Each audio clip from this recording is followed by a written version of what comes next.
Dans cette vidéo, nous allons vous expliquer comment effectuer les soins après une greffe de cheveux avec la technique du Dr Kando. Le jour de la chirurgie, veillez à ne pas vous cogner la tête, car vous n'aurez pas de sensibilité suite à l'anesthésie locale. Pendant les 2 premières semaines, vous devez dormir en position verticale et avec un oreiller de voyage pour éviter de frotter la zone transplantée. Couvrez l'oreiller avec un produit de trempage, car pendant les premiers jours, il est normal que la zone donneuse exsude un peu. N'oubliez pas de ne pas manger d'aliments qui peuvent provoquer une digestion lourde, ainsi que du café, du thé ou des excitations pendant les 4 premiers jours après l'intervention. Le jour même de l'intervention, vous devez commencer le traitement oral recommandé par le Dr Kando, l'antibiotique, les analgésiques et le spray d'eau thermale.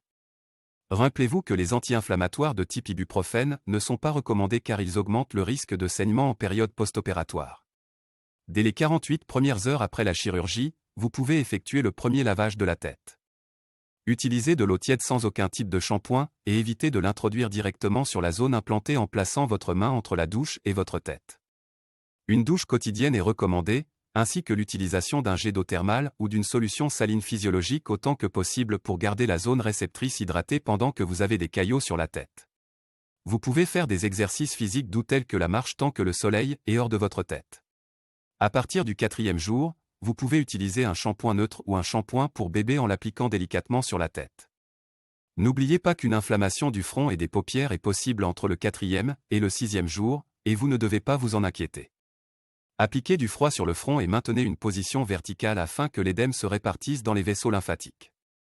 À partir de la semaine de l'intervention, un bonnet ou un chapeau peut être placé, ainsi que des bonnets en tissu convenablement désinfectés pour couvrir à la fois les zones donneuses et receveuses.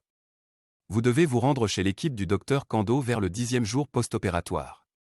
Après 3 semaines, vous pouvez faire de l'exercice physique comme la course ou la gym. Il est normal qu'à partir de la 3e semaine, et pendant les 3 premiers mois, une chute presque complète des follicules implantés apparaisse. Ce phénomène appelé effluvium télogène, ou choc l'os, est réversible et ne conditionnera pas le résultat final de la chirurgie. Pendant cette période, il est normal que vous puissiez voir des zones de moindre densité. N'oubliez pas que le résultat final d'une greffe de cheveux doit être évalué entre 9 à 12 mois dans la zone frontale et 12 à 18 mois dans la zone de la couronne. À partir du 1er mois, vous pouvez couper les cheveux dans la zone donneuse et à partir du 2e mois, vous pouvez couper les cheveux dans la zone receveuse. N'oubliez pas que pour améliorer la survie des cheveux transplantés, ainsi que des cheveux que vous aviez déjà, le Dr Kando et son équipe vous recommanderont des traitements et des médicaments à prendre. Il est d'usage de demander un contrôle analytique tous les 6 mois jusqu'à ce que votre alopécie se stabilise. Si vous souhaitez recevoir plus d'informations sur notre système de greffe de cheveux, vous pouvez nous envoyer des photos de votre tête sous différents angles à notre email info@drkando.es ainsi que via notre WhatsApp +34 610 17 84 64. Nous serons ravis de vous accueillir bientôt à Cordoue.